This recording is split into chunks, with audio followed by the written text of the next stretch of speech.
نحمده ونصلي على رسوله الكريم اما بعد فاعوذ بالله من الشيطان الرجيم بسم الله الرحمن الرحيم رب اشرح لي صدري ويسر لي امري واحلل عقدة من لساني يفقهوا قولي۔ سورۃ الملک 29ویں پارے کی ابتدا ہوتی ہے تبارک الذی بیدہ الملک، بہت بابرکت ہے وہ جس کے ہاتھ میں کائنات کی بادشاہت ہے، وَهُوَ عَلَى كُلِّ شَيْءٍ قدیر، اور وہ ہر چیز پر پوری قدرت رکھتا ہے، طاقت رکھتا ہے۔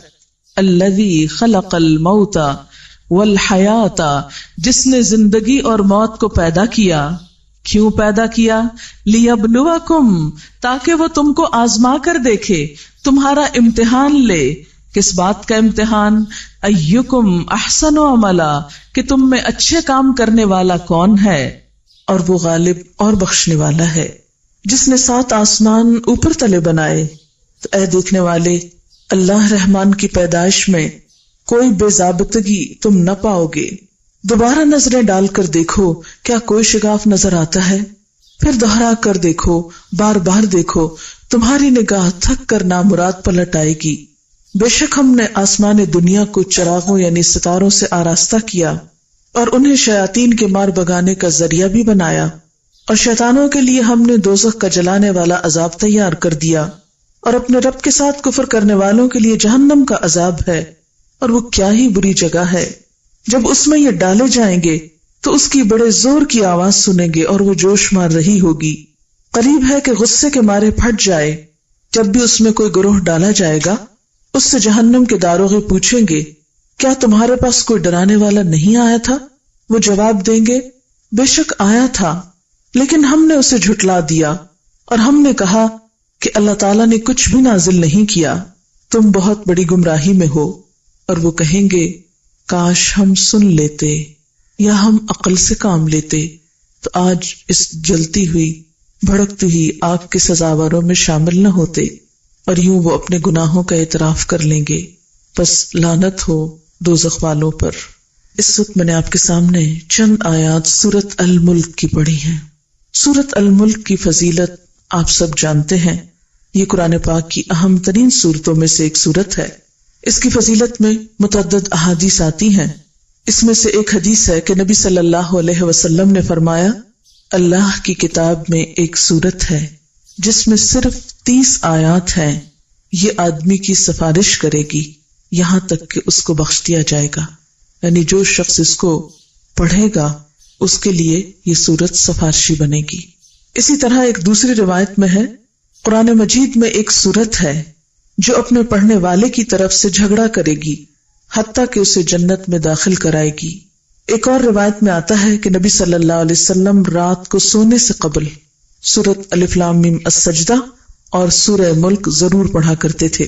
اسی طرح ایک اور روایت میں آتا ہے کہ سورہ ملک عذاب قبر سے روکنے والی ہے، یعنی اس کا پڑھنے والا عذاب قبر سے محفوظ رہے گا۔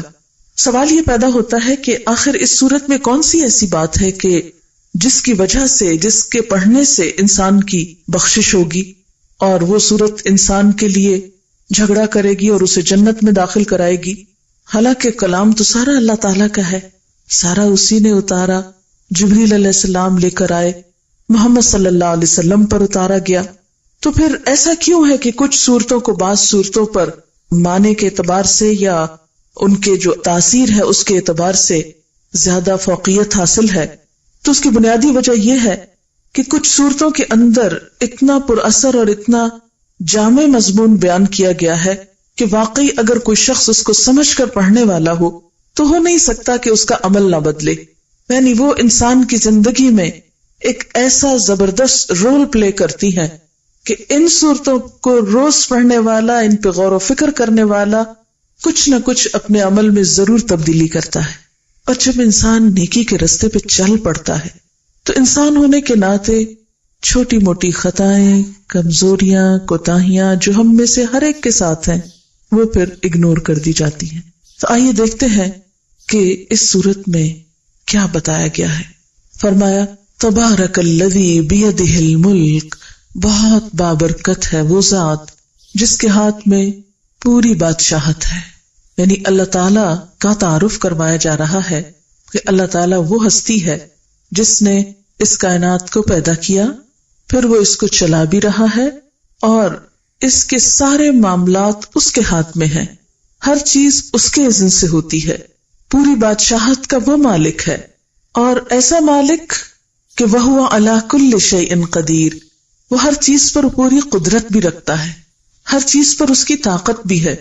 دنیا میں آپ نے دیکھا ہوگا کہ بہت سے لوگوں کو عہدہ تو مل جاتا ہے لیکن ان کے پاس کوئی خاص اتھارٹی نہیں ہوتی، عہدہ رکھتے ہوئے بھی بسا اوقات وہ بہت ہی مجبور اور بے کس ہوتے ہیں۔ دنیا کے کئی بادشاہ برائے نام بادشاہ ہوتے ہیں، ایک بادشاہ کا ٹائٹل ان کو مل جاتا ہے لیکن عملی طور پر حکومت کے معاملات میں ان کا کوئی رول نہیں ہوتا یا کوئی عمل دخل نہیں ہوتا۔ لیکن اللہ تعالیٰ وہ بادشاہ حقیقی ہے کہ جس کے ہاتھ میں پوری کائنات کی نہ صرف یہ کہ بادشاہت ہے بلکہ وَهُوَ عَلَى كُلِّ شَيْءٍ قَدِيرٌ، پورا اختیار بھی ہے، ہر چیز اس نے خود بنائی، ان چیزوں کا مالک حقیقی بھی وہی ہے، ان چیزوں کا انتظام کرنے والا بھی وہی ہے۔ اللہ تعالیٰ کے اس تعارف کے بعد فرمایا گیا الذی خلق الموت والحیات، یہ وہی ذات ہے جس نے موت اور زندگی کو بنایا ہے۔ گویا اللہ تعالیٰ نہ صرف یہ کہ پوری کائنات کو بنانے والا اور اس کا بادشاہ ہے بلکہ ہماری زندگی کو بنانے والا، ہمیں پیدا کرنے والا، ہمیں اس دنیا میں لانے والا بھی وہی ہے۔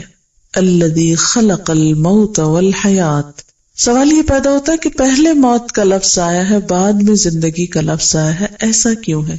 اس لیے کہ ترتیب اسی طرح ہے جیسے کہ سورۃ البقرہ میں ہی آتا ہے کنتم امواتا فاحیاکم ثم یمیتکم ثم یحییکم، تم مردہ تھے، کچھ نہ تھے، ثم احیاکم، پھر اس نے تم کو زندہ کیا، ثم یمیتکم، پھر موت دے گا، ثم یحییکم، پھر زندہ کرے گا۔ لہذا انسان پہلے کچھ نہ تھا، ایک طرح سے موت کی حالت میں تھا، اس سے اس کو زندگی ملی، پھر دوبارہ اس کا خاتمہ ہوگا، پھر زندگی ملے گی، اور پھر وہ زندگی ہمیشہ کی زندگی رہے گی۔ ہر چیز کا جوڑا ہوتا ہے نا، اور اس کے ساتھ ہی وہ کمپلیٹ ہوتی۔ دنیا کی ہر چیز دو میں ہے، کچھ چیزوں کے جوڑے تو ہم کو معلوم ہے لیکن کچھ کے معلوم نہیں۔ اللہ تعالیٰ قرآن پاک میں سورۃ یاسین میں فرماتے ہیں وَمِمَّا لَا يَعْلَمُونَ، اور ان چیزوں میں بھی جوڑے پائے جاتے ہیں جن کا تمہیں علم ہی نہیں، جن کو تم جانتے ہی نہیں۔ اکیلی تو صرف ایک ہی ذات ہے اور وہ اللہ رب العزت کی ہے، یکتا اور واحد اور احد صرف وہ ہے، باقی سب کا کوئی نہ کوئی سہارا یا اپوزٹ یا جوڑا موجود ہے۔ تو موت کا جوڑا زندگی ہے، اور پھر دوبارہ موت، اور پھر اس کے بعد زندگی، اور پھر زندگی ہی زندگی ہے۔ اس طرح یہ سائیکل کمپلیٹ ہو جاتا ہے۔ بہرحال فرمایا خلق الموت والحیات، اس نے موت اور زندگی کو بنایا۔ یہ جینا اور مرنا سب کچھ اس کے ہاتھ میں ہے، اس کا پیدا کرنے والا وہ ہے۔ جیسے صبح بھی میں نے عرض کیا کہ اگر کسی انسان سے یہ پوچھا جائے کہ تم کہاں سے آ رہے ہو اور تمہیں جانا کہاں ہے، اور وہ کہ مجھے پتہ ہی نہیں، تو آپ سمجھو گے کہ اس انسان کے پاس عقل نام کی چیز نہیں، جو یہ نہیں جانتا کہاں سے آ رہا ہے اور کہاں جانا ہے اس کو۔ اسی طرح اگر اس دنیا میں رہتے ہوئے ہمیں یہ نہ پتا ہو کہ ہم کہاں سے آئے ہیں، اور یہ نہ معلوم ہو کہ ہم نے جانا کہاں ہے واپس، اور آئندہ ہمارے ساتھ کیا ہونے والا ہے، تو ہمیں بھی اپنے بارے میں فکر کی ضرورت ہے۔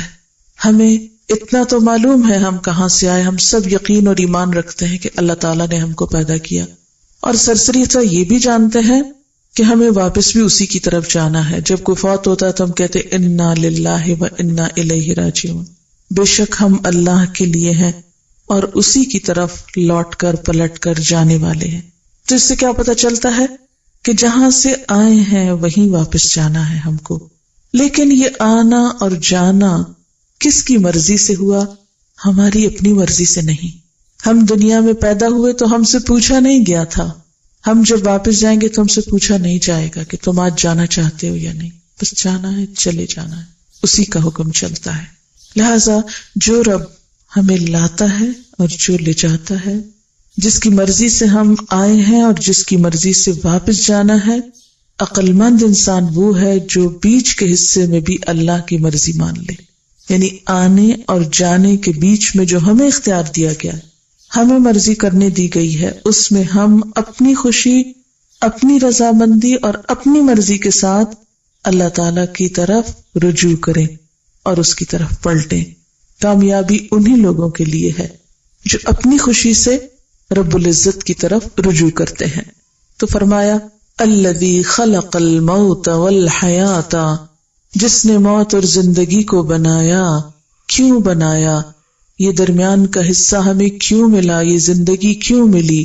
لیبلوکم، تاکہ تمہارا امتحان لے، تاکہ تمہیں آزما کر دیکھے۔ کیا آزمائش؟ ایکم، کون سا تم میں سے احسن عملا، اچھے عمل کرنے والا ہے۔ یہ ہے دراصل موت اور زندگی اور پھر اس کے بعد موت کے بیچ کے عرصے میں ہمارا رول، کہ ہم سب امتحان میں ہیں، ہم سب کو آزمایا جا رہا ہے، ہم سب سے دیکھا جا رہا ہے۔ کیا دیکھا جا رہا ہے؟ ایکم احسن عملا، کہ تم میں اچھے کام کون کرتا ہے۔ گویا اللہ تعالیٰ نے جب ہمیں دنیا میں بھیجا تو ایک طرف ہماری کچھ ضروریات رکھی، ان کو پورا کرنے کی بھی ہم کو اجازت دی۔ مثلاً جو بچہ پیدا ہوتا ہے اس کو بھوک لگتی ہے، ہم نے دیکھا ہوگا کہ پیدا ہوتے ہی بچہ دودھ کی تلاش میں ہوتا ہے، یوں لگتا ہے جیسے بھوکا آیا دنیا میں، اور اس کو چین کب آتا ہے؟ جب اس کو کچھ دے دیا جائے کھانے کو۔ اور آپ نے دیکھا ہوگا کہ اب بچے کو فوراً ماں کی فیڈ دیتے ہیں تو کس طرح بچہ فوراً سک کرنے لگتا ہے، جس سے پتہ چلتا ہے جیسے پہلے سے ٹریننگ لے کے آئے۔ حالانکہ دنیا میں تو کسی نے اس کو نہیں سکھایا کہ دودھ کیسے پیتے ہیں، لیکن پہلے ہی دن وہ پینا شروع کر دیتا ہے، سک کرنے لگتا ہے۔ تو اس کا کیا مطلب ہے کہ یہ اس کے ساتھ ضرورت اور یہ اس کی ٹریننگ اللہ تعالیٰ ہی کی طرف سے ہوئی۔ ان ضروریات کو پورا کرنا، اس کی ہمیں اجازت بھی ہے اور یہ بھی ایک عبادت ہے، کیونکہ یہ اللہ نے ہمارے ساتھ ضرورت رکھی ہے کھانے کی۔ لہذا حلال رزق کھانا، اس کا کمانا، اس کے لیے کوشش کرنا، یہ سب عبادت میں شامل ہوتا ہے اور اس میں کوئی ناپسندیدہ چیز نہیں۔ اسی طرح ہر انسان بغیر لباس کی دنیا میں آتا ہے، پھر اللہ تعالیٰ اس کو لباس پہننے کو کہتے ہیں، تو ظاہر ہے کہ بنائے گا تو پہنے گا۔ تو یہ اس کا بنانا جو ہے اور اس کا پہننا جو ہے، اور پھر لباس کو زینت بھی کہا گیا، اس کا خوبصورت ہونا جو ہے، اس کے حدود کے اندر جو اللہ تعالیٰ نے ہمیں بتا دی، یہ بھی ہمارے لیے ایک عبادت بن جاتا ہے۔ تو ہم دیکھتے ہیں کہ انسان کے ساتھ ایک طرف تو ضروریات رکھی گئی اور ان کا پورا کرنا رکھا گیا، اور دوسری طرف اللہ تعالیٰ نے یہ بھی ساتھ بتا دیا کہ میں تم سے رزق نہیں چاہتا، ما ارید منہم من رزق وما ارید ان یطعمونی، میں اپنے بندوں سے رزق نہیں چاہتا، نہ میں یہ چاہتا ہوں کہ وہ مجھ کو کھلائیں۔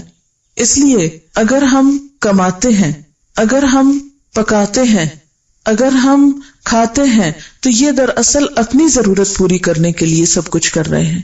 اللہ کا حق کیا ہے؟ وَمَا خَلَقْتُ الْجِنَّ وَالْإِنسَ إِلَّا لِيَعْبُدُونَ، کہ میں نے جن و انس کو اپنی عبادت کے لیے پیدا کیا ہے۔ تو گویا ضروریات پوری کرنا اس کی مرضی کے مطابق بھی ایک عبادت ہے، لیکن اس کے ساتھ ساتھ خاص طور پر اس کی مرضی کے کام کرنا، اور وہ کام بھی کرنا کہ جو شاید براہ راست ہماری ضرورت نہیں لیکن اللہ تعالیٰ کی عبادت میں شامل ہوتے ہیں، حالانکہ اس کو بھی ہماری عبادت کی ضرورت نہیں، مگر یہ ہمارے حال پہ اور ہمارے پارٹ پہ دیکھا جاتا ہے کہ انسان کرتا کیا ہے۔ ایکم احسن عملا، تو یہ ہے دراصل ہمارا امتحان کہ تم میں اچھے کام کون کرتا ہے۔ اب یہاں پر صرف حسن کا لفظ نہیں استعمال ہوا، احسن کا لفظ استعمال ہوا، جو کہ ایک سپرلیٹو ڈگری ہے۔ احسن کا مطلب کیا ہے؟ سب سے اچھے کام کون کرتا ہے۔ ہمیں دنیا میں بھیج کر اللہ تعالیٰ ہم سے کیا دیکھ رہے ہیں؟ ایکم احسن عملا۔ لہذا ہم میں سے ہر ایک کو اللہ تعالیٰ آزما رہا ہے، دیکھ رہا ہے کہ ہم کرتے کیا ہیں۔ اب عمل کی بات ہے، یعنی کرنا، اردو میں کہتے ہیں کرنا اور عمل بھی لفظ بولتے ہیں، لیکن عربی میں عمل کا مطلب ہے ایکشنز، کہ ہمارے ایکشنز کیا ہیں۔ اچھا آپ ذرا غور کریں کہ ایکشن ہوتا کیا ہے؟ ایکشن کس کو بولتے ہیں نا، یا عمل کس کو بولتے ہیں؟ عمل 3 چیزوں کا نام ہے جس کی ابتدا سوچ سے ہوتی ہے، انسان کی نیت سے ہوتی ہے، ارادے سے ہوتی ہے۔ وہ ارادہ انسان کے الفاظ بنتے ہیں، یعنی انسان کے بول، اور پھر وہ انسان کے عمل میں ڈھل جاتی ہے، یعنی فعل۔ سوچ، قول اور فعل، ان تینوں کو ملا کر انسان کا ایکشن بنتا ہے۔ اب آپ دیکھیں کہ پھر انسان کا عمل دو طرح کا ہوتا ہے، ایک اس کا انڈیویجول لیول پر اپنی ذات کے ساتھ، اور ایک اس کا دوسرے بندوں کے ساتھ۔ تو پھر جو فعل ہے انسان کا، ایک عمل ہے اور ایک معاملہ ہے۔ اب اللہ تعالیٰ ہم سے یہ دیکھ رہے ہیں کہ ہمارا عمل کیسا ہے، اور کیسے سے مراد کیا ہے؟ ایکم احسن عملا، کہ سب سے اچھا عمل کس کا ہے۔ ہم سب دنیا سے جب واپس جائیں گے تو ہم سے یہی پوچھا جائے گا کہ تم عمل کیا کر کے آئے گو۔ کسی سے یہ نہیں پوچھا جائے گا تمہاری جائیداد کتنی تھی، کسی سے نہیں پوچھا جائے گا تمہاری ڈگریاں کتنی تھی، کسی سے نہیں پوچھا جائے گا تمہارا بینک بیلنس کیا تھا، کسی سے نہیں پوچھا جائے گا تم جب مرے تھے تمہاری وارڈ روم میں کپڑے کتنے لٹکے ہوئے تھے، نہیں پوچھا جائے گا تمہارے بچے پیچھے کتنے رہ گئے تھے، نہیں پوچھا جائے گا تمہاری دوستیاں کتنی تھی، تم کس ملک میں رہتے تھے، کس شہر میں رہتے تھے، کس گھر میں رہتے تھے، کس ایریا میں رہتے تھے۔ ان میں سے کوئی بھی سوال نہیں کیا جائے گا۔ سوال کیا کیا جائے گا؟ کر کے کیا لائے ہو، عمل کیا ہے پاس۔ یہ جو کچھ میں نے تمہیں دیا تھا، خواہ بچے تھے، علم تھا، گھر تھا، شوہر تھا، دوست تھے، اچھا رہن سہن تھا، یہ سب کچھ، یہ تو میری نعمتیں تھی تمہارے پاس۔ بتاؤ ان نعمتوں کو پا کر تم نے کیا کیا، کر کے کیا آئے۔ تو ہول سول جو سوال ہم سے کیا جائے گا وہ ہمارے عمل کا ہے۔ ایک حدیث پاک میں آتا ہے، ان اللہ لا ينظر الى صورکم واموالکم ولکن ينظر الى قلوبکم واعمالکم۔ اللہ نہ تمہاری صورتیں دیکھتا ہے نہ تمہارے مال دیکھتا ہے۔ کسی کا خوش سے خوش شکل ہونا اللہ تعالیٰ کو ذرا بھی امپریس نہیں کرتا۔ کوئی کتنا بھی اسمارٹ ہو، کتنا بھی حسین ہو، وہ اس سے بالکل متاثر نہیں ہوتا، کیونکہ اس نے یہ نہیں کہا احسن شکلا، کس کی شکل اچھی، یہ نہیں مانگا اس نے، کیونکہ شکل تو اس نے خود بنائی، جس کی جیسے چاہی گھڑ کے بنا دی، وہ تو اس کا اپنا کام ہے، اس لیے وہ اس سے متاثر ہی نہیں ہوتا۔ پھر فرمایا ولا الی اموالکم، نہ تمہارے مالوں سے متاثر ہوتا ہے، اس لیے کہ وہ تو مالک الملک ہے، اور بیدہ الملک، ساری کائنات کی بادشاہت اس کے ہاتھ میں۔ اس کو کیا اس سے فرق پڑتا ہے کہ کوئی انسان زمین کے ایک چھوٹے سے حصے کا مالک ہے، اس کی نگاہ میں تو وہ ذرے کے برابر بھی نہیں ہے۔ یہ وہ معیار ہیں جو ہم نے دنیا میں انسانوں کو پرکھنے کے رکھے ہوئے ہیں۔ جب ہم کسی سے امپریس ہوتے ہیں تو دیکھتے ہیں کہ اس کے پاس ڈگری کون سی ہے، تمہارا دل بیٹھنے لگتا ہے اچھا فلاں ڈگری ہے اس کے پاس، یا کسی کا گھر ایسا ہے تو ہم ایک دم متاثر ہو جاتے ہیں، یا کسی کا مال زیادہ ہے، یہ بزنس بڑا ہے تو ہم اس سے ذرا دبنے لگتے ہیں کہ ہاں وہ ہم سے بڑا ہے، روب کھانے لگتے ہیں وغیرہ وغیرہ۔ لیکن اللہ تعالیٰ تو ان میں سے کسی بھی چیز سے متاثر نہیں ہوتے، سب اس کی اپنی دین ہے، اس کی اپنی تقسیم ہے۔ وہ کیا دیکھتے ہیں ہم سے؟ ایکم احسن عملا، کہ تم میں سے سب سے اچھے کام کس کے ہیں۔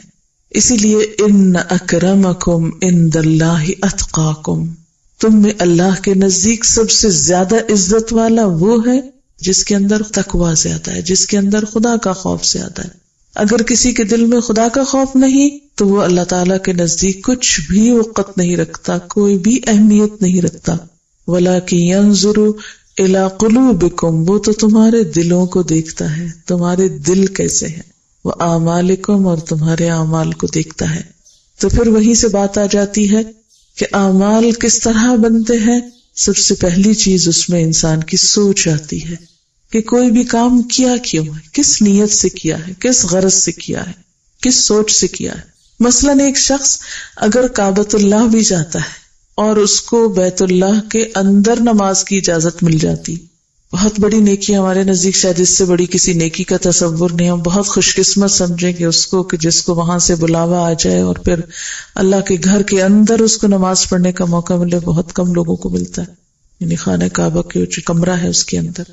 لیکن اگر کسی نے وہاں بھی نماز اس لیے پڑھی کہ میں ہر ایک کو بتا سکوں کہ میں کتنا لکی ہوں اور کتنا نیک ہوں اور کتنی بڑی میں نے نیکی کی کہ میں اس کمرے میں جا کے نماز پڑھ کے، اور ہر ایک کو شہرت حاصل کر رہا ہے اور دکھاوا کر رہا ہے، تو اللہ تعالیٰ کے نزدیک یہ بڑی سی بڑی نیکی بھی کوئی اہمیت نہیں رکھتی۔ اسی طرح اگر کوئی شخص اپنی ساری پونجی بھی خدا کی راہ میں دے دیتا ہے لیکن نیت اس کی کیا ہے کہ لوگ مجھے سخی کہیں، تو اللہ کے نزدیک اس کی سخاوت ایک مچھر کے پر کے برابر بھی وزن نہیں رکھتی۔ اسی طرح اگر کوئی شخص بظاہر ساری ساری رات کھڑا رہتا ہے اور نفلیں پڑھتا رہتا ہے، سارا سارا دن روزہ رکھتا ہے، لیکن اس کے دل میں کیا چور چھپا ہوا ہے کہ لوگ مجھے بہت پرہیزگار اور متقی اور بہت اللہ والا سمجھے۔ اللہ تعالیٰ کے نزدیک ایسی عبادت جو صرف لوگوں سے شہرت حاصل کرنے کے لیے اور انعام اور تعریف اور دنیا کے فائدے اٹھانے کے لیے ہو، وہ اس کے نزدیک کچھ بھی اہمیت نہیں رکھتی۔ اسی لیے نبی صلی اللہ علیہ وسلم نے نیت کی درستگی پر، نیت کی پاکیزگی پر بہت زیادہ زور دیا ہے، اور سیدھا سیدھا فرما دیا کہ انما الاعمال بالنیات، عمل کا دار و مدار انحصار تو نیت پر ہے۔ اگر نیت اچھی نہیں تو بڑے سے بڑی نیکی جو ہے اس کا کچھ فائدہ نہیں۔ اگر ہماری نیکی کا مقصد یہ ہے کہ ہم دوسروں کو دبا سکیں، دوسروں پہ روب جھاڑ سکیں، دوسروں کے مقابلے میں نمایاں ہو سکیں، دوسروں سے زیادہ امپورٹنس حاصل کر سکیں، لوگ ہماری تعریفیں کریں، تو اللہ تعالیٰ کے نزدیک ایسی کوئی چیز آخرت میں فائدہ نہ دے گی۔ مثلاً ایک حدیث میں آتا ہے، صحیح مسلم کی روایت ہے، جس میں ایک شخص کو قیامت کے دن لایا جائے گا اور اسے اللہ تعالیٰ اپنی نعمتیں یاد کرائیں گے، وہ نعمتوں کو اعتراف کرے گا، پھر اللہ تعالیٰ اس سے پوچھیں گے کہ تم نے یہ نعمتیں پا کر میرا کیا شکر ادا کیا؟ تو کہے گا کہ یا اللہ، جو تو نے مجھے مال دیا تھا وہ میں نے سارا تیرے رستے میں خرچ کیا۔ اللہ تعالیٰ فرمائیں گے کہ تو نے تو اس لیے خرچ کیا کہ لوگ تجھے سخی کہیں۔ پھر اس طرح ایک اور شخص کو لایا جائے گا جو بہت بڑا عالم ہوگا، اللہ تعالیٰ پوچھیں گے تم نے کیا کیا میری نعمتیں پا کر؟ تو کہے گا کہ یا اللہ، میں نے تیری کتاب کو بہت پڑھا ہے، بڑی تیری کتاب کی خدمت کی۔ تو اللہ تعالیٰ فرمائیں گے نہیں، تو نے تو یہ سب اس لیے کیا کہ لوگ تجھے قاری کہیں، لوگ تجھے عالم کہیں، تمہیں دنیا میں مل گیا۔ اسی طرح ایک شہید کو لایا جائے گا، بلکہ سب سے پہلے شہید کا مقدمہ لایا جائے گا، تو اس سے اسی طرح پوچھا جائے گا، تو کہے گا کہ اللہ، میں نے تو تیرے راستے میں اپنی جان تک دے دی۔ اللہ تعالیٰ فرمائیں گے کہ نہیں، یہ شخص جھوٹ بولتا ہے، یہ تو سب کچھ اس لیے کر رہا تھا تاکہ لوگ اس کو کیا کہیں، شہید کہیں، اور میں تجھے دنیا میں صلہ مل گیا، لوگوں نے تجھے شہید کہہ دیا، دوسرے کو قاری کہہ دیا، تیسرے کو عالم کہہ دیا، چوتھے کو سخی کہہ دیا، اب میرے پاس تمہارے لیے کچھ بھی نہیں۔ اور پھر حکم ہوگا کہ لے جاؤ اور گھسیٹتے ہوئے سے اوندے منہ جہنم میں پھینکو، کیونکہ اس نے نیکی کا ایک ڈھونگ رچایا ہوا تھا، نیکی کا پرچار تھا، صرف دکھاوے کی نیکی، حقیقت میں اندر کچھ بھی نہیں تھا، اندر کھوکھلا تھا۔ آپ دیکھیں کہ مثلاً آپ ایک پھل خریدتے ہیں، بظاہر بہت خوبصورت نظر آتا ہے، لیکن آپ کھولتے ہیں تو اندر سے وہ جیسے کانا کہتے ہیں، یا وہ اندر سے کوئی ایسی چیز اس کو پپوندی لگی ہوئی ہے، تو آپ اس کو کھائیں گے، کیا کریں گے؟ سیدھے کا سیدھا اٹھا کے بن میں پھینکیں گے۔ اگر کوئی نٹ خریدتے ہیں اور اس کو توڑتے ہیں اور اندر سے کچھ نہیں نکلتا تو آپ کیا کریں گے؟ اٹھا کے اس کو بن میں پھینکیں گے۔ کوئی بھی چیز جو اندر سے درست نہ ہو تو صرف ظاہر سے اس کا اچھا ہونا کوئی زیادہ فائدہ نہیں دیتا، لیکن چونکہ نیت کسی کو نظر نہیں آتی، اس لیے عام طور پر ہم سب لوگ اس کی طرف سے غافل رہتے ہیں، اور شیطان کا ٹھکانہ بھی وہی ہے، چونکہ نیت کی بنیاد دل میں ہوتی ہے نا، دل سے جنم لیتی ہے، اور شیطان مردود جو ہے ہمارا دشمن، وہ بھی وہیں بیٹھا ہوا ہے، وہ بھی اسی رستے سے اندر جاتا ہے۔ تو ادھر سے ہم اچھا خیال سوچتے ہیں، اسی لیے دیکھیں نا، سب سے زیادہ جنگ انسان کو اپنی نیت کے ساتھ کرنی پڑتی ہے، سب سے زیادہ مشکل مرحلہ یہی ہے۔ اب کھینچ تان کے ظاہری عبادتیں پھر بھی کر لیتے ہیں، لیکن وہاں اس کو پکڑنا اور اس کو ہاتھ ملانا اور اس کو کنٹرول کرنا اور بار بار اس کی باگیں کھینچنا، یہ سب سے مشکل ترین امتحان ہے انسان کی زندگی میں، کیونکہ غیر محسوس طریقے سے انسان پھسلنے لگتا ہے، ادھر ادھر ہونے لگتا ہے۔ لہذا ہم سب کو اس کے لیے اللہ تعالیٰ سے خاص دعا کرنی چاہیے کہ یا اللہ تو ہماری نیت کو اپنے لیے خالص کر لے، ہم چھوٹی نیکی کریں یا بڑی کریں، جو تو ہمیں توفیق دے ہم کریں، لیکن ہم تیری رضا کے لیے کریں، تیری خوشی کے لیے کریں، ورنہ تو بڑے سے بڑا مال خرچ کیا ہوا، ایفرٹ لگائی ہوئی، محنت کی ہوئی، سب کی سب بیکار ہو سکتی ہے۔ دوسری چیز جس کا انسان سے امتحان ہوگا، انسان کی سوچ کے بعد، انسان کے دل کے اور انسان کے اندر کے بعد، وہ انسان کی زبان ہے۔ دیکھیے کہ دل کے خیالات تو پورے چھپے ہوئے، لیکن زبان آدھی باہر بھی نظر آتی ہے اور آدھی اندر بھی ہوتی ہے، اور اصل میں تو وہ دل ہی کی عکاس ہے۔ انسان کیا بولتا ہے جو اس کے دل میں ہوتا ہے۔ آپ نے دیکھا ہوگا کہ جو چیز آپ کو اچھی لگتی ہے آپ بار بار اس کا تذکرہ کرتے رہتے ہیں، اپنے بچوں میں جو آپ کو اچھا لگے بار بار اس کا نام آپ کے منہ پہ آتا ہے، بہن بھائیوں میں سے، انسانوں میں سے جس سے آپ کو محبت ہو، بار بار آپ اس کا ذکر کرتے ہیں، اس کی بات کرنا آپ کو اچھا لگتا ہے. تو انسان کی جو زبان ہے یہ اس کا دوسرا بڑا امتحان ہے. قیامت کے دن بہت سارے لوگ محض زبان کی بے احتیاطیوں کی وجہ سے جہنم میں جا رہے ہوں گے. ان کے پاس اچھے عمل ہوں گے لیکن زبان کا استعمال صحیح نہیں کیا ہوگا. اور آپ دیکھیں کہ جو ہی غصہ آتا ہے، جو ہی کسی کے ساتھ کوئی انبن ہوتی ہے، ہم فوراً زبان کا طوفان کھول دیتے ہیں اور پھر نہیں سوچتے کہ سچ کیا ہے، جھوٹ کیا ہے، جائز کتنا ہے، ناجائز کتنا ہے. الزام تراشی، تہمت لگانا، دوسرے کا حق مارنا اور دوسرے کے ساتھ برا بھلا سلوک کرنا، تو یہ سب کچھ زبان ہی کے راستے ہوتا ہے. یعنی شاید ایک توپ کا گولہ اتنا نقصان دہ نہیں ہوتا یا ایک تلوار کا وار اتنا نقصان دہ نہیں ہوتا جتنا زبان کا غلط استعمال دوسروں کے دلوں کو چیر کے رکھ دیتا ہے، زخمی کر دیتا ہے، اور عرصے تک وہ زخم جو ہے وہ درست نہیں ہوتے. نبی صلی اللہ علیہ وسلم فرمائے کہ ایک شخص جنت والے عمل کرتا رہتا ہے اور جنت کے قریب ہو چکا ہوتا ہے کہ اپنی زبان سے ایک ایسا لفظ نکالتا ہے کہ جس کی وجہ سے وہ جہنم کی اتھاہ گہرائیوں میں جا پہنچتا ہے. یعنی گویا زبان کا غلط استعمال انسان کی عمر بھر کی کمائیوں کے لیے ڈائنامائٹ کی حیثیت رکھتا ہے کہ آپ بڑے سے بڑا ٹاور کھڑا کر لیں، نیکیوں کا پہاڑ کھڑا کر لیں، لیکن اس کو برباد کر لیں ایک غلط زبان کے جملے سے. اس لیے زندگی کے آخری لمحوں تک انسان کو اپنی نیت کے ساتھ ساتھ اپنی زبان کے لیے بہت کوشش کرنی چاہیے کہ اس کا استعمال درست ہو، اور اس کے لیے بھی انسان کو ایفرٹ کرنی پڑتی ہے. آپ دیکھیں کہ کوئی بھی ہم میں سے فرشتہ تو ہے نہیں، لیکن یہ بھی یاد رکھیں کہ اللہ نے ہم کو شیطان بھی نہیں پیدا کیا، ہمیں انسان بنایا ہے. ہم میں سے جو کوشش کرے نیکی کی طرف تو وہ فرشتوں سے بھی آگے نکل سکتے ہیں، لیکن اگر انسان گرتا ہے تو پھر شیطان سے بھی بدتر ہو جاتا ہے، کیونکہ شیطان صرف رستہ دکھا دیتا ہے اور پھر ہم کر کے دکھا کے اس سے بھی آگے نکل جاتے ہیں. تو اس لیے ہمیں اعتدال میں رہنا ہے ان دونوں کے بیچ میں جو انسانی رویہ ہے. اللہ تعالیٰ نے ہم سے یہ نہیں کہا کہ ہم سب کچھ اپنی خواہشات کو چھوڑ دیں، ہم انسانوں کے ساتھ تعلق کاٹ دیں اور ہم دنیا سے بالکل الگ تھلگ ہو کے بیٹھ جائیں. یہ نہیں تعلیم ہمارے دین کی. ہمیں دنیا کے اندر رہتے ہوئے اتنے احسن طریقے سے زندگی بسر کرنا ہے کہ جس میں کسی کے حقوق بھی متاثر نہ ہو، نہ ہم کسی کے بارے میں برا سوچیں، نہ بدگمانی رکھیں اور نہ ہی زبان غلط استعمال کریں. یہ دونوں چیزیں باہم جڑی ہوئی ہیں. تو جب یہ کہا گیا نا احسن و عملا کہ تم میں اچھے کام کون کرتا ہے، تو ہم ایسے موقع پر سب اپنی اپنی نیت، اپنے خیال، اپنی سوچ، اپنے دل کا جائزہ لیں کہ ہم لوگوں سے جب ملتے ہیں کس نیت کے ساتھ، کس ذہنیت کے ساتھ، کس سوچ کے ساتھ. پھر یہ کہ ہم کتنا دوسروں کو معاف کر سکتے ہیں، ہم کتنا دوسروں کے ساتھ احسان کر سکتے ہیں. کیونکہ معاشرے کے اندر، کسی خاندان کے اندر خوبصورتی آ نہیں سکتی جب تک کہ انسان احسان کا رویہ اختیار نہیں کرتا. عدل کیا ہوتا ہے؟ جیسا کوئی آپ کے ساتھ کرے ویسا ہی آپ اس کے ساتھ کر لیں، یعنی عدلے کا بدلہ جس کو بولا جاتا ہے. لیکن احسان کیا ہوتا ہے؟ کوئی آپ کے ساتھ برا کرے بھی تو آپ اس کے ساتھ جواباً اچھا کریں، کیونکہ احسان کا لفظ بھی حسن سے نکلا ہے. خوبصورتی اسی وقت آتی ہے جب انسان تھوڑی سی چیز کو کنٹرول کر کے اپنے آپ کو اچھے رستے پر قائم رکھتا ہے.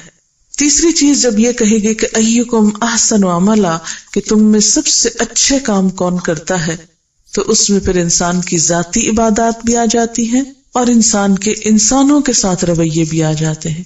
ذاتی عبادات میں مثال کے طور پر نماز ہے، تو نماز کو صرف بس پڑھ نہیں ڈالنا کہ بس آیا ہے وقت اور بس اتار پھینکو، جلدی سے ختم کرو. نہیں، احسن عملہ میں کیا ہے کہ انسان اس کا رکوع اور سجدہ اچھی طرح کرے، دل لگا کر نماز پڑھے، اللہ تعالیٰ کی ملاقات سمجھتے ہوئے، اس کی عبادت سمجھتے ہوئے، اس کی طرف رجوع کرتے ہوئے، خشوع و خضوع کرتے ہوئے. جب تک یہ کیفیت نہ ہو نماز احسن نہیں بنتی. اسی طرح اگر انسان اللہ کی راہ میں زکوٰۃ دیتا ہے، صدقہ خیرات کرتا ہے، تو اس میں بھی کیا ہو کہ انسان احسن طریقے سے اسے دینے والا ہو، دل کی خوشی کے ساتھ، نہ کہ دل کی تنگی کے ساتھ. اور اس میں بھی انسان صرف ردی اور بچا کھچا اور توڑ توڑ کے دینے والا نہ ہو. بعض لوگ کیا کرتے ہیں، زکوٰۃ دیتے ہیں لیکن ساری اکٹھی نہیں نکالتے، سال بھر توڑ توڑ کے کوئی اس کو دیا اس کو دیا اس کو دیا، اپنا بجٹ نہیں خراب کرتے، دوسروں کی ضرورت کو پورا صحیح طور پر نہیں کرتے. تو زکوٰۃ کا جب ٹائم آ جاتا ہے تو پھر ہمیں حق نہیں پہنچتا کہ اس پیسے کو ہم اپنے ہی مال میں شامل کیے رکھیں. اس کا فرض کیا ہے کہ بس یہ ہمارا رہا ہی نہیں، اب یہ دوسروں کا ہو چکا ہے، اس کو ادھر نہ رکھیں، اس کو نکال کے دے دیں جو دینا ہے. بعض لوگ پھر پوچھتے ہیں کہ اچھا کئی غریبوں کو سال بھر دینا پڑتا ہے تو پھر کیا کریں؟ تو اس میں یہ ہے کہ ان ایڈوانس آپ دیتے رہیں، لیکن جب ٹائم آ جائے، لمٹ آ جائے تو اس کے آگے پھر اس کو اپنے پاس مت رکھیں. اسی طرح اگر ہم مثال کے طور پر دوسروں کے ساتھ معاملات کرتے ہیں، یعنی اپنی ذاتی عبادت سے نکل کر جب دوسروں کے ساتھ معاملہ کرنے کی باری آتی ہے، سب سے پہلا تعلق والدین کے ساتھ ہے. قرآن پاک میں ہمیں کیا کہا گیا کہ انشکر لی ولوالدیک، میرا شکر ادا کرو اور اپنے والدین کا کرو. وبالوالدین احسانا، والدین کے ساتھ احسان کرو. اگر ان کی طرف سے کوئی تکلیف بھی پہنچتی ہے تو بھی ان کے ساتھ اچھا رویہ رکھو. پھر اسی طرح شوہر کے ساتھ بھی اچھا رویہ، بچوں کے ساتھ بھی احسن معاملہ، ہمسایوں کے ساتھ حسن سلوک. آپ صلی اللہ علیہ وسلم فرماتے کہ جبریل علیہ السلام نے مجھے ہمسایوں کے ساتھ اچھا سلوک کرنے کی اتنی تاکید کی کہ مجھے یوں لگا کہ جیسے کہ وہ ہمسائے کو وراثت میں شریک کر دیں گے یا وراثت میں حقدار بنا دیں گے. پھر اسی طرح کسی بھی انسان کے ساتھ معاملہ، مثلاً آپ کسی دکان پہ کھڑے کچھ خرید و فروخت کر رہے ہیں، وہاں بھی احسن معاملہ. کسی ٹیکسی ڈرائیور کے ساتھ معاملہ کر رہے ہیں اس کو پے کرنے کا، کسی سے کام کروایا ہے، مثلا کسی پلمبر کو بلوایا آپ نے اور اس کی پیمنٹ کا مسئلہ تو اس کے ساتھ احسن معاملہ. یعنی کوئی بھی جگہ ہو، کوئی بھی موقع ہو، کسی بھی انسان کے ساتھ کچھ بھلائی کرنی پڑے تو کھلے دل کے ساتھ اور اچھی نیت کے ساتھ، اچھے ارادے کے ساتھ، یعنی احسن عمل، اندر کی نیت بھی خوبصورت ہو اور باہر سے اس کا طریقہ کار بھی درست ہو. مثلاً آپ دیکھیں کہ ہمارے ہاں بہت سے لوگ نماز تو پڑھتے ہیں مگر ان کو پڑھنے کا طریقہ ہی نہیں آتا، اور جب طریقہ ہی نہیں آتا تو پھر وہ نماز احسن کیسے بن سکتی ہے نا. اور ہمارا امتحان ہے یہ کہ ہم عبادت کیسے کر کے آتے ہیں. یعنی یہاں سوال یہ نہیں ہے کہ نماز پڑھیں یا نہ پڑھیں، کیونکہ وہ تو مسلمان کی پہچان ہے. نماز کے بغیر تو مسلمان کی پہچان ہی نہیں ہے. ایک مسلمان اور غیر مسلم میں سب سے بڑا فرق ہی نماز ہے، کیونکہ اب ہمارے شکل کے اوپر تو نہیں لکھا ہوتا کہ ہم مسلمان ہیں، نہ ہی ہماری گفتگو سے بہت پتہ چلے گا. لیکن مسلمان اور کافر جب ایک جگہ پر جمع ہوں گے تو جو ہی اذان کا وقت آئے گا وہ الگ الگ ہو جائیں گے. یہ ایک بہت بڑا سمبل ہے، ایک بہت بڑا فرق ہے. لیکن اگر مسلمان بھی اسی طرح بیٹھے رہے جیسے نان مسلم، پھر کس بات کا فرق ہے؟ ناموں کا فرق تو اسلام نہیں ہے کہ ہمارا نام جو ہے وہ احمد ہے اور ان کا نام ایلن ہے مثلا یا کچھ اور ہے. تو اس سے تو بات نہیں بنے گی. بات تو اس وقت بنے گی جب ہمارے اور ان کے عمل میں فرق ہوگا. اسلام اور کفر کے درمیان حد فاصل ہے یہ نماز، لیکن ہمارے ہاں اس کو کتنا لائٹلی لیا جاتا ہے اور اس کی طرف توجہ ہی نہیں دی جاتی. تو بات یہ ہے کہ نماز پڑھنے یا نہ پڑھنے میں تو کوئی کوشچن ہی نہیں ہے کہ کوئی شخص کہے میں مسلمان ہوں اور اس کے بعد وہ نماز کی طرف نہ توجہ کرے. لیکن نماز پڑھنے کے ساتھ ساتھ پھر مزید جس چیز کی طرف توجہ کرنے کی ہم سب کو ضرورت ہے کہ اس کو احسن طریقے سے پڑھے. اچھا، احسن طریقے میں پھر دو چیزیں آ جاتی ہیں. مثلاً ایک نماز کا باطن ہے اور ایک نماز کا ظاہر ہے. ان دونوں کا اچھا ہونا بھی ضروری ہے. اچھا، اسلام میں جتنی بھی عبادات ہیں، جتنی بھی چیزیں ہیں، اس میں دونوں طرف کی تعلیمات ملتی ہیں. ہم مسلمانوں نے زیادہ اہمیت ظاہریت کو دی اور دوسرا پہلو ہم نے اگنور کر دیا ہے. آپ دیکھیں کہ اسپرٹ کے بغیر باڈی کچھ بھی نہیں ہے. ہمارا ظاہری ڈھانچہ، ہڈیاں اور گوشت کچھ نہیں جب تک ہماری روح نہیں اندر. اسی طرح کسی بھی چیز کے اندر جب تک وہ اسپرٹ نہ ہو، جب تک وہ اندر کی قوت نہ ہو جو بے شک چھپی ہوئی ہے، اس وقت تک اس چیز کی کچھ بھی ویلیو نہیں. جیسے میں نٹ کی مثال دی یا ویجیٹیبل کی یا فروٹ کی مثال دی کہ جو بظاہر چاہے کتنا بھی اچھا لگتا ہے لیکن اگر اندر اس کے کھانے کی چیز نہیں، استعمال کی چیز نہیں تو وہ کچھ بھی نہیں، اس کی کوئی حیثیت نہیں. تو نماز میں بھی ایک نماز کا ظاہر ہے اور ایک نماز کا باطن ہے. ان دونوں کا ہی اچھا ہونا ضروری ہے. ہم مسلمانوں نے فرق کیسے کیا کہ جب کسی کو یہ بات بتائی جاتی ہے کہ ظاہر کا کچھ اہتمام کرو، مثلاً یہ کہ پراپرلی ڈریسڈ اپ ہو تو پھر نماز پڑھو، تو وہ کہتے نہیں ہماری نیت بہت اچھی ہے، ہمارا اندر بہت اچھا ہے، اور یہ عذر کر کے وہ جو ظاہر کے طور طریقے ان کو چھوڑ دیتے. جو لوگ ظاہر کی بہت پابندی کرتے ہیں بسا اوقات وہ اس بات سے غافل ہوتے ہیں کہ ان کی نماز کا خشوع و خضوع کیا ہے. اسلام کیا کہتا ہے؟ دونوں طرف رکھو، یہی بیلنس ہے اور یہی اعتدال کی راہ ہے، اور اسی چیز کا نام حسن ہے. اچھا ہم لوگوں کا حال کیا ہے؟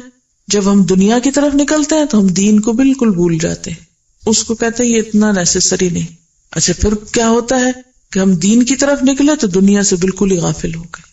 یعنی ہم مسلمانوں کو معلوم نہیں کیا مشکل ہے کہ ہم ایکسٹریمسٹ لوگ ہیں، ایک طرف پڑھتے ہیں تو بس اسی طرف نکل جاتے ہیں، دوسری طرف اگر اللہ کے حقوق ادا کرنے لگے تو بندوں کو بالکل بھول گئے، اور اگر بندوں کی خدمت کرنے لگے تو خدا کو فراموش کر دیا. حالانکہ ہمارا امتحان کے ٹیسٹ کیا ہے؟ ٹیسٹ یہی ہے کہ دونوں چیزوں کے درمیان ایک بیلنس رہے. اسی لیے اسلام میں یہ پسندیدہ نہیں کہ کوئی شادی نہ کرے. مثلا کرسچینٹی میں ہو سکتا ہے کہ یہ بہت بڑا کسی کے لیے میرٹ ہو کہ اس نے شادی نہیں کی اور ساری زندگی خدا کے نام پہ وقف کر دی، لیکن اسلام میں یہ کوئی میرٹ نہیں ہے. اسلام میں یہ کوئی نیکی نہیں ہے کہ ایک شخص اپنی ازدواجی زندگی کو چھوڑ کر یہ کہے کہ میں ساری زندگی اپنے آپ کو اللہ کے نام پہ وقف کرتا ہوں. نبی صلی اللہ علیہ وسلم نے کیا فرمایا؟ نکاح میری سنت ہے، جو میری سنت سے منہ موڑے گا اس کا مجھ سے کوئی تعلق نہیں ہے. نکاح عبادت ہے، شادی کرنا ایک نیکی کا کام ہے، کیونکہ وہ انسان کو حرام رستوں اور حرام چیزوں سے بچنے کی قوت دیتا ہے. بہرحال تو بات میں کر رہی تھی نماز کی ظاہر اور باطن پر. تو نماز کا ظاہر کیا ہے کہ انسان کا لباس پاک ہو اور لباس درست ہو، اس کا سطر ڈھاکا ہوا ہو، پھر جگہ پاک ہو جس جگہ پر وہ نماز پڑھ رہا ہے، پھر وہ وقت درست ہو، پھر اس کا رخ قبلے کی طرف ہو. اسی طرح اس کے لباس پر کوئی ایسی چیز نہ ہو جس سے نماز میں خلل آئے. نماز کا باطن کیا ہے کہ انسان کے اندر خشوع و خضوع ہو، جیسے قرآن پاک میں آتا ہے قد افلح المؤمنون الذین هم فی صلاتهم خاشعون. یقیناً فلاح پا گئے وہ مومن جو اپنی نمازوں میں خشوع و خضوع اختیار کرتے ہیں. یعنی خشوع کا مطلب کیا ہوتا ہے؟ دب جانا، یعنی نماز کے اندر بندگی کا احساس پیدا ہونا. اچھا بہت سے لوگ یہ کہتے رہتے ہیں کیا کریں نماز میں بڑے خیالات آ جاتے ہیں. کوئی شخص اس سے پاک نہیں، یہ ماننے کی بات ہی نہیں کہ کوئی کہے کہ مجھے نماز میں کوئی خیال نہیں آتا. میں نے آج تک نہیں دیکھا کوئی شخص جو یہ کہتا ہو کہ مجھے نماز میں کوئی خیال نہیں آتا. کیوں؟ اس لیے کہ ہمارا دماغ کے طریقہ ہی کچھ ایسا ہے کہ آپ سو بھی رہے ہو نا تو بھی آپ کا دماغ کام کرتا ہے. کہا نماز کی تو بات ہی الگ ہے، اگر آپ سو بھی جائیں تو آپ کو خواب آتے رہتے ہیں، کچھ نہ کچھ خیال آتے رہتے ہیں. وہ فنکشنل ہوتا ہے، کچھ نہ کچھ. وہ مثلا سوتے ہوئے بچے کو دیکھیں آپ، یا کسی بھی انسان کو دیکھیں سوتے ہوئے، کبھی وہ سائڈ لے رہا ہوتا ہے. اگر آپ کسی سے پوچھے رات میں تم نے کتنی دفعہ سائڈ بدلی، اس کو نہیں یاد ہوگا. تو اب یہ اگر دماغ کام ہی نہ کرے تو یہ مسلز اور یہ جسم موو بھی نہیں کر سکتا. تو بہرحال جو دماغ سوتے ہوئے بھی کام کرتا ہے اور اپنا کام جاری رکھتا ہے سوچنے کا یا ہلنے جلنے کا، تو وہ دماغ کیسے ممکن ہے کہ نماز کی حالت میں اسٹل سائلنٹ اور بالکل بے نیاز ہو جائے؟ جس چیز سے منع کیا گیا وہ یہ کہ جان بوجھ کے انسان کو ایسے خیال نہیں دل میں لانے چاہیے. اگر ایسے برے خیال آ رہے ہیں تو اس کے لیے نبی صلی اللہ علیہ وسلم نے کیا بتایا کہ بائیں طرف دل کے طرف رخ کر کے فتکار دو 3 مرتبہ اور اعوذ باللہ من الشیطان الرجیم پڑھو. ایک صحابی کو آپ نے یہ طریقہ بتایا تھا تو ان کے وہ وسوسے جو نماز کی حالت میں ہوتے تھے وہ چلے گئے. کیونکہ بعض اوقات شیطان عبادت کے موقع پر بہت پیچھے پڑ جاتا ہے. مثلا آپ وضو کرتے ہیں تو وہ پیچھے پڑ جاتا ہے، اس کا نام بلحان ہے، وہ بار بار وسوسے ڈالتا ہے، تمہارا وضو ہی نہیں ہوا. کیوں؟ اس لیے کہ وضو میں شک رہے گا تو پھر نماز بھی ٹھیک نہیں ہوگی، اس کی خشوع نہیں آئے گا. اسی طرح جب نماز میں خشوع نہیں آئے گا تو پڑھ کے بھی اس کو مزہ نہیں آئے گا، بے چینی رہے گی. جب بے چینی ہوگی کچھ دن بعد پڑھنا ہی چھوڑ دے گا. اور چونکہ شیطان نے خود سجدے سے انکار کیا تھا، لہٰذا وہ انسان کے لیے بھی کیا چاہتا ہے کہ یہ سجدے سے انکار ہی کرے. اور سب سے پہلا کام جو ہم سے کراتا ہے وہ یہ ہے کہ نماز سے بددلی کروا کے انسان کو دور کر دے. بہرحال اب آپ دیکھیں کہ اگر ہم نے نماز میں یہ دونوں چیزیں برقرار نہ رکھی تو پھر نماز کیا ہے؟ محض ایک ایکسرسائز ہو جاتی ہے یا خانہ پوری والی بات ہو جاتی ہے، احسن عمل نہیں بنتی. تو ہمیں اس چیز کی کوشش کرنی ہے کہ ہر کام کے اندر حسن، خوبصورتی، جیسے ہم دنیا کے کام کرتے ہیں نا تو ہم عام طور پہ کہتے ہیں میں بہت پرفیکشنسٹ ہوں، میں جو کام کرتی ہوں بس اس میں پرفیکشن مجھے اچھی لگتی ہے. ہم کھانا پکاتے ہیں تو اس میں بہت پرفیکشن کا خیال رکھتے ہیں، گھروں کو ڈیکوریٹ کرتے ہیں، اپنے لباس کو، اپنے آپ کو، ہر چیز میں ہم پرفیکشنسٹ کہلانا پسند کرتے ہیں. لیکن جو ہی دین کا معاملہ آتا ہے تو تھوڑے سے تھوڑے پہ ہم کہتے ہیں بس کافی ہے، اس میں پرفیکشن کی ضرورت نہیں. حالانکہ اس کے بدلے میں جنت ملے گی. ہم دنیا میں ہم پرفیکشنسٹ ہو بھی گئے تو زیادہ سے زیادہ کیا انعام مل جائے گا ہم کو. اس میں ٹھیک ہے، اس کو بھی اچھے طریقے سے نبھانا چاہیے. یہ نہیں کہا اسلام نے کہ تم دنیا میں بے وقوف نظر آؤ یا اپنے آپ سے غافل ہو جاؤ یا تم سادھو بن جاؤ یا کنگھی کرنا چھوڑ دو یا تم بال نہ سنوارو. آپ کو یاد ہوگا کہ ایک صحابی جب آئے اور ان کے بال الجھے ہوئے تھے تو آپ نے کیا کہا؟ جاؤ کنگھی ہے تمہارے پاس، جاؤ کنگھی کر کے آؤ. آپ صلی اللہ علیہ وسلم صفائی کا ایک بہترین نمونہ تھے. صفائی کو ایمان کا حصہ بنا دیا گیا کہ یہ ایمان کا حصہ ہے. مومن ہی نہیں ہو سکتے اگر صاف ستھرے نہیں رہو گے، تو اس سے آگے اور کیا ہو سکتا ہے؟ پھر باقی کیا بچا؟ تو ہمارا امتحان کیا ہے؟ ایکم احسن عملا، تم میں سب سے اچھے کام کون کرتا ہے؟ اچھا، یہ احسن عمل جو ہے نا، یہ ایکسٹریمسٹ ہونا نہیں ہے، کام میں خوبصورتی پیدا کرنا ہے. ایسی نماز کہ جو اللہ تعالیٰ کو پسند آ جائے، ایسا وضو جو اس کو پسند آ جائے. اور یہ سب کچھ کس طرح ہوتا ہے؟ اس کی دو بنیادیں، ایک تو اخلاص نیت اور اس کے ساتھ ساتھ سنت کا اتباع. جب تک نبی صلی اللہ علیہ وسلم کا طریقہ نہ ہو اس وقت تک کوئی عمل بھی احسن نہیں ہوا کرتا. یعنی احسن کا معیار ہماری عقل نہیں قائم کرے گی، ورنہ تو ہر شخص کا معیار فرق ہو جائے گا نا. اچھا، آج ہمارے ہاں کنفیوژن کیوں ہے مسلمانوں کے اندر؟ یعنی ہر شخص ایک عجیب ڈائلیما میں نظر آتا ہے، کیونکہ مثلاً آپ کسی سے کچھ سنتے ہیں، کسی سے کچھ سنتے ہیں، ایک اسکالر آتا ہے ایک کہہ جاتا ہے، دوسرا آتا ہے کچھ اور کہہ جاتا ہے، پھر آپ سوچتے ہیں پتہ نہیں کس نے صحیح کہا تھا اور کس نے غلط کہا تھا، ہمیں کیا کرنا چاہیے. یہ کنفیوژن کیوں ہوتے ہیں؟ یہ اس وجہ سے ہوتے ہیں کہ ہم بسا اوقات بغیر دلیل کے لوگوں کی بات مانتے چلے جاتے ہیں. ہمارا معیار یا ہمارا کرائیٹیریا کوئی انسان نہیں ہونے چاہیے، ہمارا معیار اللہ تعالیٰ کی کتاب اور اس کے رسول صلی اللہ علیہ وسلم کی سنت ہونا چاہیے. زندگی کا کوئی کام ایسا نہیں کہ جو نبی صلی اللہ علیہ وسلم نے نہ کیا. لیکن افسوس یہ کہ جیسے قرآن پاک کا معاملہ تو عام طور پر یہ ہوتا ہے کہ ہم رمضان میں جیسے پڑھ لیتے ہیں، تراویح میں سن لیتے ہیں، ترجمہ بھی پڑھ لیتے ہیں، تفسیر بھی کچھ نہ کچھ پڑھ لیتے ہیں، درس وغیرہ ہو جاتے ہیں. لیکن نبی صلی اللہ علیہ وسلم کی سیرت کے بارے میں، آپ کے سنت کے بارے میں، آپ کے طرز زندگی کے بارے میں، طرز عمل کے بارے میں عام طور پر ہم اتنی توجہ نہیں کرتے، اس کو اتنی اہمیت نہیں دیتے. یہی وجہ ہے کہ جب ہر شخص اپنی عقل کے مطابق دین کو لیتا ہے، اپنی خواہش کے مطابق لینے لگتا ہے، اپنی مرضی کے مطابق انٹرپریٹ کرنے لگتا ہے، تو پھر کنفیوژنز پیدا ہونے لگتے ہیں، پھر ایک کشاکش پیدا ہونے لگتی ہے. لہٰذا کوئی بھی چیز جب ہم کو کرنا ہو، کوئی بھی کام جب ہمیں کرنا ہو، تو ہمیں زیادہ سے زیادہ یہ دیکھنا چاہیے کہ کیا اللہ کے رسول صلی اللہ علیہ وسلم نے کیا. مثلاً یہ صورت ہی جب میں نے اس کی فضیلت بتائی تو آپ کا حق ہے کہ آپ مجھ سے پوچھیں کہ جی آپ کہہ رہی ہیں کہ یہ اس کے پڑھنے والے کو عذاب قبر سے محفوظ رکھا جاتا ہے، تو یہ کس نے کہا ہے؟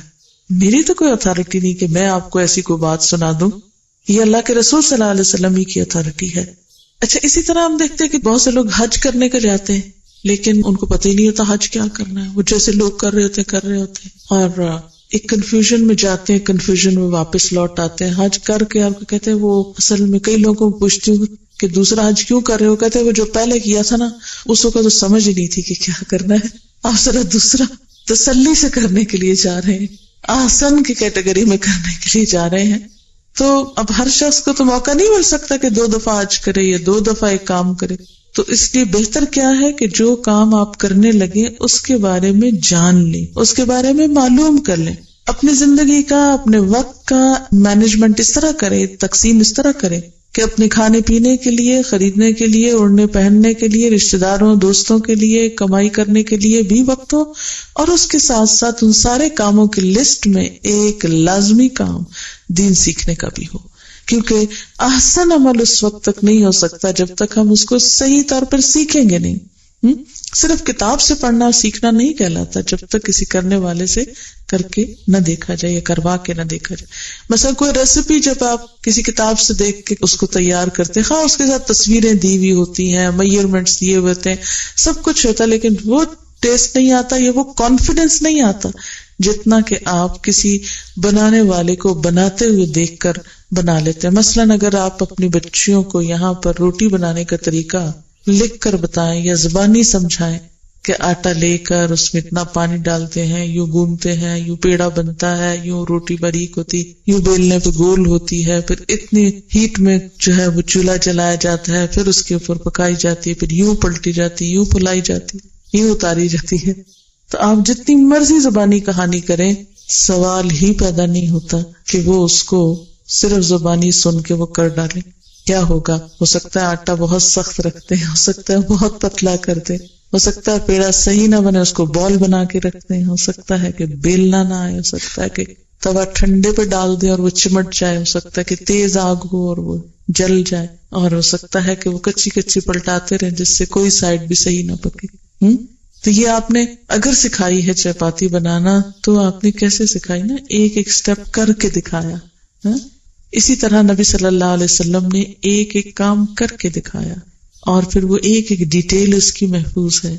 اور ہمیں بھی اس طریقے کو جاننے کی ضرورت ہے اور استاد کی ضرورت ہوتی ہے کہ جس سے ہم مختلف چیزوں کا طریقہ سیکھ لیں. دیکھیں، دنیاوی تعلیم کے لیے اسکول، کالجز، یونیورسٹیز کیوں بنی ہیں؟ کیا مقصد ہے ان کے بننے کا؟ گھر میں بیٹھ کے کیوں نہیں ڈاکٹر بن جاتے؟ گھر بیٹھ کر آپ کیوں نہیں کوئی بھی سبجیکٹ پڑھ لیتے؟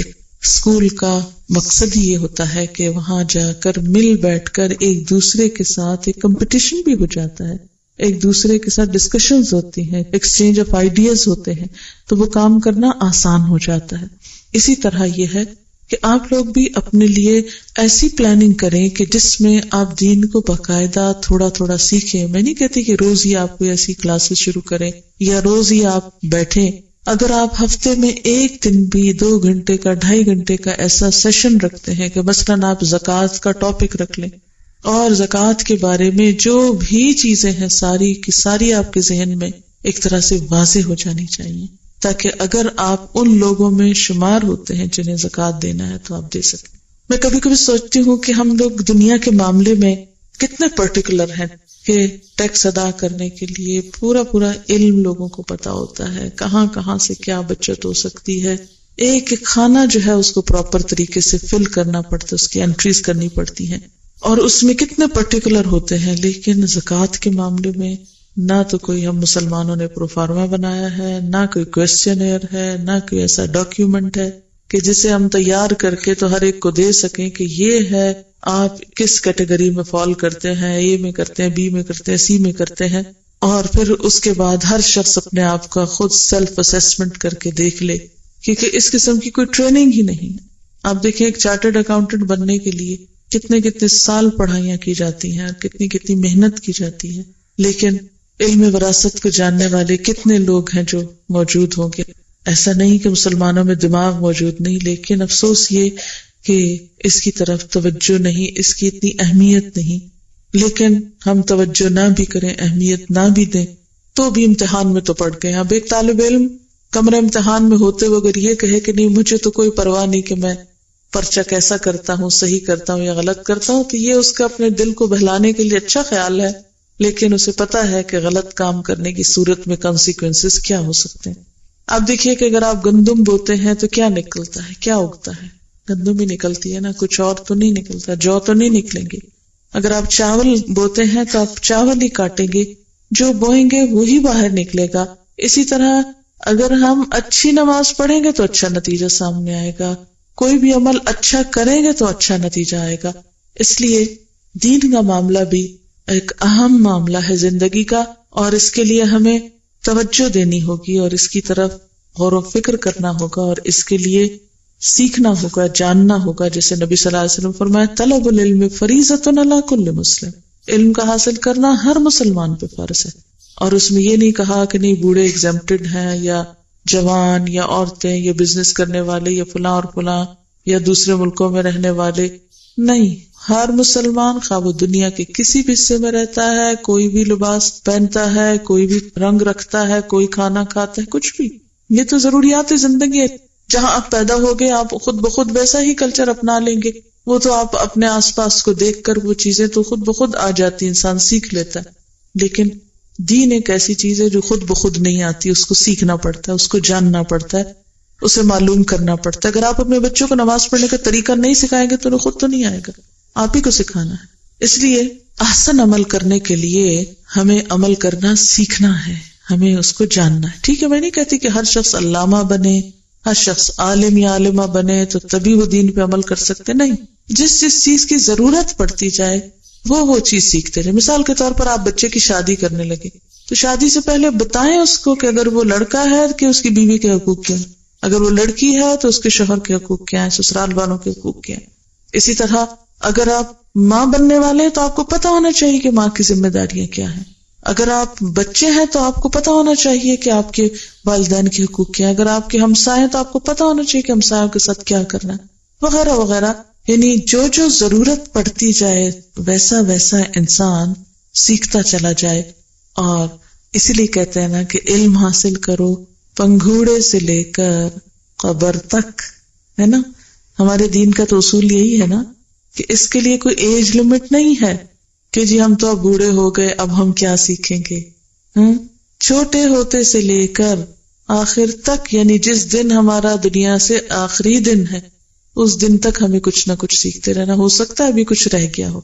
بالکل ایسے ہی جیسے ایک ایگزام میں پرچہ دیتے ہیں نا تو پہلے منٹ سے لکھنا شروع کرتے ہیں اور آخر تک لکھ کر، اور اگر تھوڑا سا وقت بچ جائے تو ہم پیچھے سے پلٹ پلٹ کے دیکھتے ہیں کوئی چیز رہ تو نہیں گئی، پھر کوسچن چیک کرنا شروع کر دیتے ہیں، پھر تسلی کرتے ہیں نہیں پورا ہو گیا، تاکہ اطمینان کے ساتھ کمرے سے باہر نکلے. تو ہم بھی یہ دنیا کا جو ایگزامینیشن ہال ہے اس سے جب نکلیں تو اطمینان کے ساتھ. اور پھر وَهُوَ الْعَزِيزُ الْغَفُورُ، وہ زبردست بھی ہے معاف کرنے والا بھی ہے. زبردست کا کیا مطلب ہے کہ اگر تم نے اس کی اطاعت نہ کی، احسن عمل نہ کیے تو وہ پکڑ سکتا ہے، اور اگر کرنے کی کوشش کی اور پھر کچھ چھوٹ ہو گئی تو غفور بھی ہے، بخش بھی دیتا ہے، معاف بھی کر دیتا ہے. اور پھر ساتھ اللہ تعالیٰ کی مزید کچھ قدرتیں آپ دیکھیے. پہلے اللہ تعالیٰ کا تعارف، پھر بعد میں اللہ تعالیٰ کا تعارف. الذی خلق السبع سماوات طباقا، جس نے 7 آسمان تہ بتہ بنائے. ما تری فی خلق الرحمن من تفاوت، تم رحمان کی تخلیق میں کسی قسم کا کوئی فرق نہ پاؤ گے، کوئی تفاوت، کوئی ڈسکرپنسی، کوئی کسی قسم کی کنٹرڈکشن ایسی نہیں تمہیں ملے گی کہ جس سے تم کہو کہ یہاں کچھ ہے اور وہاں کچھ ہے. نہیں، نیچے سے لے کر اوپر تک ایک جیسا سسٹم چل رہا ہے. آپ دیکھیں جیسے ہماری ایک بریڈ کا پیس ہم کھاتے ہیں، کبھی ہم نے سوچا کہ یہ پیس کیسے بنا؟ جب تک زمین سے لے کر آسمان تک کی قوتیں آپس میں کوآرڈینیٹ نہیں کریں، ایک دوسرے کی مدد نہیں کریں، ہم ایک بریڈ کا پیس بھی نہیں کھا سکتے. گندم اگ نہیں سکتی جب تک زمین میں پانی نہ جائے، پانی ہو نہیں سکتا جب تک بارشیں نہ برسیں، بارش برستی نہیں جب تک کہ سمندر کا پانی بھاپ بن کے نہ اٹھے، وہ پانی بھاپ بن کے اٹھ نہیں سکتا جب تک سورج نہ نکلے، یعنی سورج اس کے ساتھ تعاون نہ کرے. پھر سورج نکلے بھی اور پانی بھاپ بنے بھی تو ہوا جب تک کہنا نہ مانے اور اس پانی کو اٹھا کے آگے نہ چلے، بادل نہ بنے، اس وقت تک ہوتا نہیں. اور بادل جب تک برسے نہیں اس وقت تک، اور پھر برس کے زمین اس کو جذب نہ کرے، اگر سارے پھینکتی چلی جائے تو بھی بات نہیں بنتی. تو آپ دیکھیں کہ صرف ایک بریڈ کے پیس کے لیے سورج بھی خدمت گزار ہے آپ کا، ہوائیں بھی خدمت میں لگی ہوئی ہیں، سمندر بھی خدمت کر رہا ہے، زمین بھی اگانے پہ لگی ہوئی ہے. اور اس کے بعد اس کو آپ دیکھیں فصل کاٹتے ہیں، پھر اس کو پیستے ہیں، پھر اس کے گونتے ہیں، بیک کرتے ہیں، نہ جانے کیا کیا خدمتیں اس پر ہوتی ہیں، جب جا کر انسان اس میں سے ایک چیز کو اپنے لیے استعمال کے قابل بناتا ہے. تو اگر آپ دیکھیں کہ اس میں سے کوئی ایک چیز بھی اپنی جگہ سے ہل جائے اور وہ کوآپریٹ نہیں کرے تو انسان کچھ بھی کرنے کے لائق نہ ہو. اسی لیے اللہ تعالیٰ فرماتے ثم ارجع البصر، پھر بے شک نگاہ دوڑا کے دیکھو، مرتین، بار بار دیکھو، ینقلب الیک البصر خاسئا وہو حسیر، تمہاری نگاہ تھک کر تمہاری طرف واپس آ جائے گی اور وہ کوئی بھی اللہ تعالیٰ کی تخلیق کے اندر عیب یا نقص نہیں ڈھونڈ سکتی. اسی رب نے تمہیں احسن عمل کرنے کو کہا ہے، اس کو تم دھوکہ نہیں دے سکتے، اس کو تم بھلوا نہیں سکتے، اس سے کہیں بھاگ نہیں سکتے کہ تم بے ایمانی کر کے دھوکہ کر کے اس کو نہیں اللہ تعالیٰ یہ تو ایسے ہی تھا، یہ تو بھول کے ہو گیا تھا، اور یہ میری نیت نہیں تھی، اور یہ میری مرضی نہیں تھی. جیسے ہم انسانوں کو ٹال مٹول کرتے ہیں، اللہ تعالیٰ کو ایسے ٹال مٹول نہیں کر سکیں. پھر اللہ تعالیٰ آسمان پہ ستاروں کی بات کرتے کہ دیکھو وہ ذات کون ہے جس نے بغیر کسی سہارے کے ان ستاروں کو وہاں تھام رکھا ہے. اور وہ آسمان کے لیے خوبصورتی کی چیز ہے، اسے تارے ٹکے ہوئے ہوتے ہیں، اور شیطانوں کو بھی اس سے مار پکایا جاتا ہے۔ اور پھر ساتھ ہی بتا دیا کہ کافروں کے لیے، بات نہ ماننے والوں کے لیے دوزخ کا عذاب ہے، جب اس میں ڈالے جائیں گے تو اس کے دھاڑنے کی ہولناک آواز سنیں گے، آگ کا شور سنیں گے، اور وہ جوش کھا رہی ہوگی، غصے سے پھٹ رہی ہوگی کہ یہ اب اللہ کے نافرمان، انہوں نے اللہ کی نافرمانی کیوں کی، آئیں اور میں ان کی خبر لوں۔ اور پھر ساتھ ہی فرمایا کہ جب کوئی جہنم میں گروہ ڈالا جائے گا تو جہنم کے جو ذمہ دار ہیں وہ پوچھیں گے تمہارے پاس کوئی ڈرانے والا نہیں ہے، تمہیں کسی نے کچھ نہیں بتایا تھا، تم بے خبر رہے؟ قالوا، وہ کہیں گے تو تھا، لیکن ہم نے کہا اللہ نے کچھ نہیں اتارا، یہ سب مولویوں کی اپنی بنائی ہوئی باتیں ہیں۔ اور اس وقت کہیں گے لو کننا نسمع، کاش ہم سن لیتے، سنتے تو صحیح۔ آج آپ دیکھیں ہم پہ سننا بھی بھاری ہو گیا، حالانکہ سننا سب سے آسان کام ہے، آپ بیٹھے رہیں لیٹے رہیں، آپ کہیں بھی ہو تو آپ سن سکتے ہیں، لیکن سب سے آسان کام بھی ہم کرنے کو تیار نہیں۔ دین کے معاملے میں ہم بہت کچھ سنتے رہتے ہیں، لیکن دین کی بات سننے کے لیے بھی ہمارے پاس وقت نہیں۔ تو آپ دیکھیں کہ جب انسان سنتا ہی نہیں تو پھر ہدایت کے راستے تو نہیں کھلتے نا۔ فائدہ تو اسی کو ہوتا ہے جو ایٹ لیسٹ سنے۔ لو کننا نسمع او نعقل، کاش ہم سنتے یا عقل سے کام لیتے، کچھ ہوش میں آتے، اپنا فائدہ نقصان پہچانتے، ما کننا فی اصحاب السعیر، ہم دوزخ والوں میں شامل نہ ہوتے۔ فاعترفوا بذنبہم، اس طرح وہ اپنے گناہوں کا اعتراف کر لیں گے، مان جائیں گے کہ غلطی ہماری ہے، قصور ہم میں ہے، کوتاہی ہم نے کی، غفلت ہم نے کی، لیکن اس وقت یہ اعتراف فائدہ نہ دے گا۔ فسحقا لاصحاب السعیر، اس وقت دوزخ والوں پہ بس لعنت ڈال دی جائے گی کہ اب اللہ کی رحمت سے محروم، وہ تو جو کچھ کر کے آئے ہو، اب تمہارے ریزلٹس ریورس نہیں ہو سکتے۔ وآخر دعوانا الحمدللہ رب العالمین۔